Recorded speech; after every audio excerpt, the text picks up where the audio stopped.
नगर निगम के चुनाव पास आने वाले थे। पूरे कानपुर शहर में टिकट को लेकर मारामारी शुरू थी, लेकिन सबसे ज्यादा चर्चा में वार्ड नंबर 40 की सीट थी। वो इसलिए क्योंकि इस बार वहाँ की सीट महिला के लिए आरक्षित थी। अब सवाल ये था कि चुनाव लड़ेगा कौन। इससे पहले ठाकुर साहब वहाँ से पार्षद थे और इस बार उन्होंने अपनी पत्नी सीमा ठाकुर को टिकट दिलवाई और ठाकुर साहब की शान के कारण सीमा जी ने 20,000 वोटों से चुनाव जीत लिया। अरे बधाई हो सीमा भाभी, अब तो आप वार्ड की पार्षद बन गई हैं।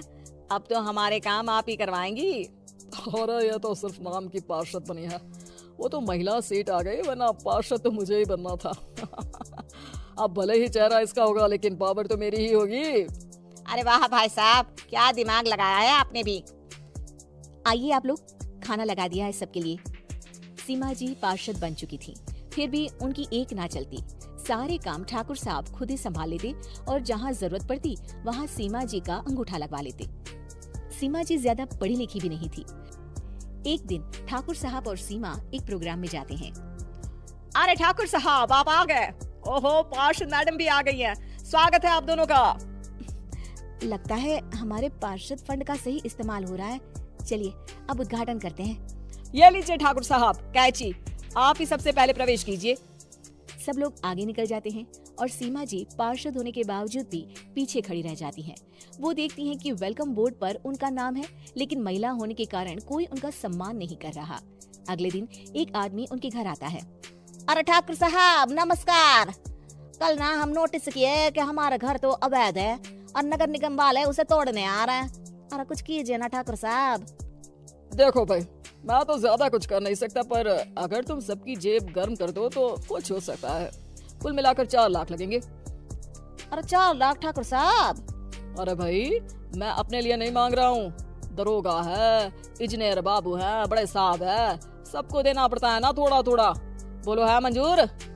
तभी वहाँ अचानक सीमा जी आ जाती हैं। अरे ये आप क्या कर रहे हैं? पहले इन्हीं लोगों से तो आपने वोट मांगे, अब इनसे ही पैसे ले रहे हो। अरे चुप रहो तुम, तुम्हारा काम है सिर्फ अंगूठा लगाना, तुम वही किया करो।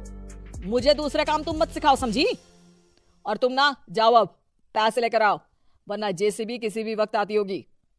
सब कुछ ऐसे ही चलते रहता है। एक दिन सीमा जी और ठाकुर साहब को एक लोकल मीटिंग में बुलाया जाता है। वहाँ पर कई और अधिकारी लोग भी मौजूद रहते हैं। अब मैं चाहूंगा कि ठाकुर साहब हमारे बीच 2 शब्द कहें। मेरे प्यारे भाइयों और बहनों, आज मेरा सौभाग्य है कि मैं आप सबकी सेवा दिन रात कर पा रहा हूँ। आपने मेरी पत्नी को भारी मतों से जिताया है, इसलिए मैं आप सभी का शुक्रगुजार हूँ। मैं आप सबसे वादा करता हूँ कि हमेशा की तरह हमारे वार्ड में किसी को कोई तकलीफ नहीं आने दूंगा। सभी लोग तालियां बजाने लगते हैं। अब मैं माननीय पार्षद मैडम को स्टेज पे बुलाना चाहूंगा। अपने नाम को बुलाया सुनकर सीमा जी एकदम चौंक जाती है। उन्हें बिल्कुल उम्मीद नहीं थी कि इतनी बड़ी जगह उन्हें मंच पर बुलाया जाएगा।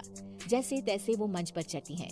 ऊपर जाती ही सीमा जी को सारी पुरानी बातें याद आ जाती हैं कि किस तरह उनके पति उन्हें कभी भी आगे बढ़ने नहीं देते और उनके नाम से गलत काम करते हैं। वो बोलने लगती हैं, मैं आपके वार्ड की पार्षद सीमा हूँ।